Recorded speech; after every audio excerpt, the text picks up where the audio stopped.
Hello everyone, welcome back to my channel. I hope you all are well and I hope you all are learning well. आज का ये video हमारी class 1 होगी history की। आज से हम हिस्ट्री की भी शुरुआत करेंगे और हिस्ट्री के भी कुछ इम्पॉर्टेंट टॉपिक्स पढ़ना चालू करेंगे। ओके इतिहास को पढ़ने का मेरे अकॉर्डिंग सबसे सिंपल मेथड है स्टोरी मेथड। ख़ास कर कि जब वो स्टोरी रियलिस्टिक हो या रियलिटी पे बेस्ड हो तो उनको सुनने में भी बहुत मज़ा आता है, बहुत इंटरेस्ट आता है और कब हमें हिस्ट्री याद हो जाती है हमें पता भी नहीं चलता। तो कुछ उसी मेथड से, उसी विधि से आज हम हिस्ट्री की शुरुआत करेंगे। आज का हमारा टॉपिक है चंद्रगुप्त मौर्य। ओके, चंद्रगुप्त मौर्य के बारे में आज हम डिस्कशन करेंगे। लास्ट की स्लाइड में मैं वो सारे पॉइंट्स आपको लिखवा दूंगी या बता दूंगी जिनसे क्वेश्चंस बनते हैं या जिनसे कंपटीशन एग्ज़ाम में क्वेश्चन पूछे जाते हैं। आप चाहो तो उनको नोट कर लेना या आप चाहो तो उसका स्क्रीनशॉट ले लेना। ओके, तो चलिए बिना टाइम वेस्ट किए शुरू करते हैं कहानी। बिल्कुल बेसिक से हम स्टार्ट कर रहे हैं। जैसे कि हम जानते हैं कि शुरुआती दौर में जो मानव था या जो इंसान था वो जंगलों में रहा करते थे, एक साथ नहीं रहा करते थे। ये कहीं भी चले जाया करते थे शिकार के लिए या भोजन की तलाश में या खाने की तलाश में। धीरे धीरे जैसे खेती का आविष्कार हुआ तो लोगों ने साथ में रहना चालू किया, मनुष्य ने साथ में रहना चालू किया। वहीं साथ में रहते रहते धीरे धीरे कबीले बने, गांव बने, गांव फिर और बड़े हुए तो उनको जन कहा जाने लगा। फिर जन और ज़्यादा बड़े हुए तो उन्हें जनपद कहा जाने लगा। जनपद को आप आज की स्टेट मान सकते हो। जब जनपद भी और ज़्यादा बड़े हुए और बड़ी तादाद में लोग एक साथ रहने लगे तो उसे महाजनपद कहा जाने लगा। बौद्ध धर्म का एक ग्रंथ है अंगुत्तर निकाय, जिससे हमें कुल 16 महाजनपदों की जानकारी मिलती है। ये शक्तिशाली साम्राज्य हुआ करते थे।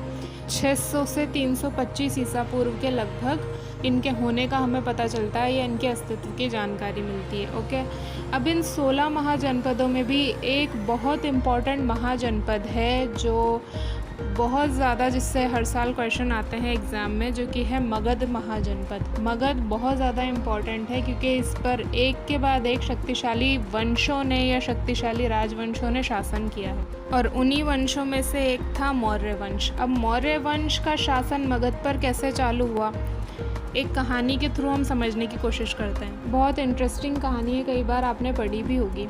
मगध पर शासन चल रहा था नंद वंश का। नंद वंश का राजा घनानंद गद्दी पर बैठा हुआ था। घनानंद एक अहंकारी किस्म का राजा था, एक निरंकुश राजा था जिससे जनता बिल्कुल भी खुश नहीं थी क्योंकि वो जनता पे बहुत ज़्यादा अत्याचार करता था या जुल्म करता था।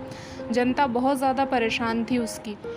एक दिन मगध की जनता ने सोचा कि क्यों ना किसी से बात की जाए और उसको हमारी परेशानियों के बारे में बताया जाए ताकि वो राजा के पास जाके राजा को हमारी परेशानियों से अवगत करवा सके कि जनता कितनी ज़्यादा परेशान है। तो मगध की जनता या मगध के कुछ लोग पहुंच गए चाणक्य के पास, या जिन्हें हम कौटिल्य के नाम से भी जानते हैं। कौटिल्य उस वक्त तक्षशिला में गुरुजी थे या एक टीचर थे। तक्षशिला यूनिवर्सिटी जो थी या महाविद्यालय जो था उसमें वो पढ़ाते थे। तो जनता उनके पास गई राजा की शिकायत लेके। कौटिल्य ने उनको समझाया कि ठीक है, मैं एक बार राजा से बात करके देखता हूँ और उसको समझाने की कोशिश करता हूँ।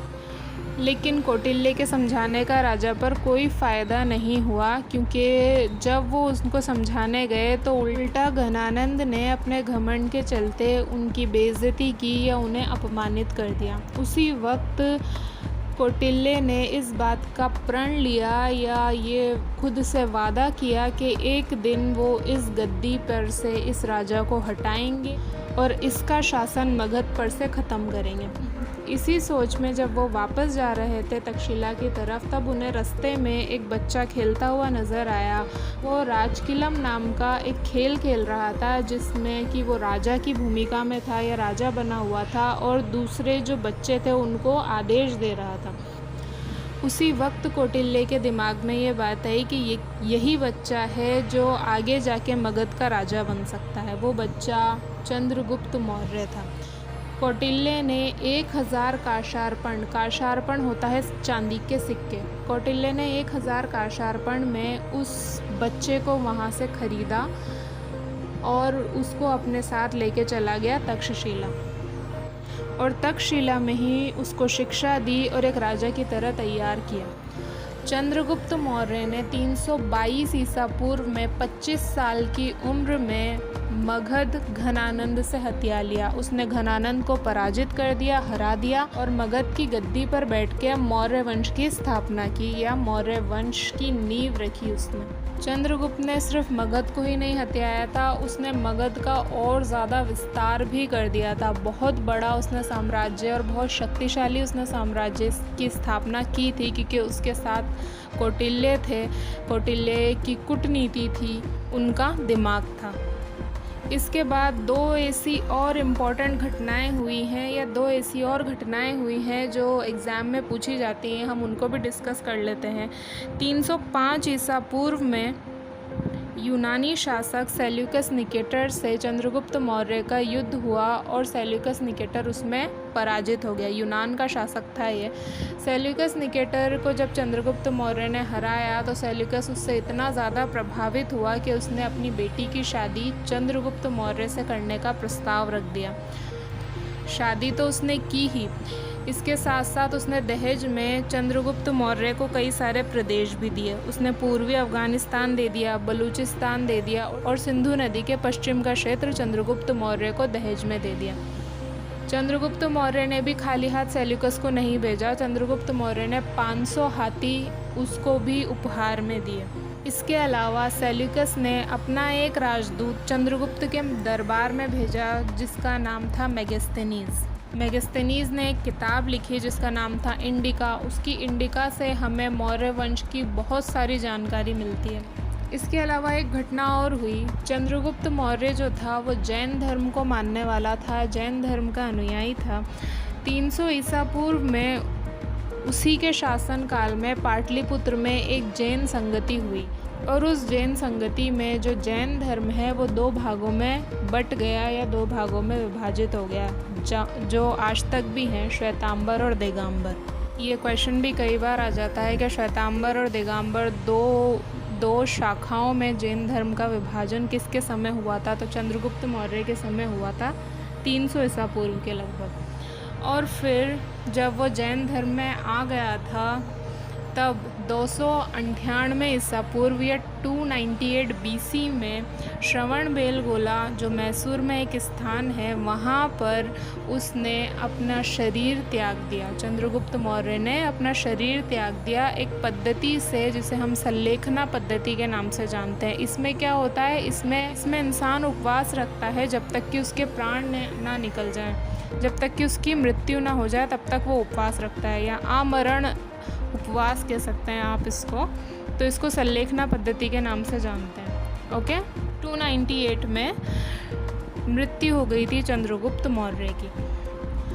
तो ये थी कहानी चंद्रगुप्त मौर्य की। अब वो इम्पॉर्टेंट पॉइंट देखते हैं जहाँ से क्वेश्चन आते हैं। आप इन्हें चाहो तो नोट कर सकते हो, चाहो तो इसका स्क्रीनशॉट ले सकते हो। ओके, पहला पॉइंट है 16 महाजनपदों की जानकारी बौद्ध ग्रंथ अंगुत्तर निकाय से मिलती है। अगला पॉइंट है मौर्य वंश से पहले मगध पर नंद वंश का राज था। फिर नेक्स्ट पॉइंट है चंद्रगुप्त मौर्य को कौटिल्य ने राजकिलम नामक खेल खेलता देख 1000 काशार्पण में खरीदा था। नेक्स्ट, चंद्रगुप्त मौर्य ने 25 वर्ष की आयु में घनानंद को हराकर 322 ईसा पूर्व में मौर्य वंश की स्थापना की। अगला पॉइंट है 305 ईसा पूर्व में तत्कालीन यूनानी शासक सेल्यूकस निकेटर को पराजित किया। सेल्यूकस ने चंद्रगुप्त मौर्य को पूर्वी अफगानिस्तान, बलूचिस्तान, सिंधु नदी के पश्चिम का क्षेत्र दिया, जिसे आप हेरात, कांधार, मकरान तट या काबुल के नाम से भी जानते हैं या कह सकते हैं, और अपनी पुत्री हेलेना का विवाह चंद्रगुप्त मौर्य से किया। अगला पॉइंट है 300 ईसा पूर्व में पाटलिपुत्र में पहली जैन संगति हुई, जहां जैन धर्म दो भागों में बढ़ गया, श्वेतांबर और दिगंबर।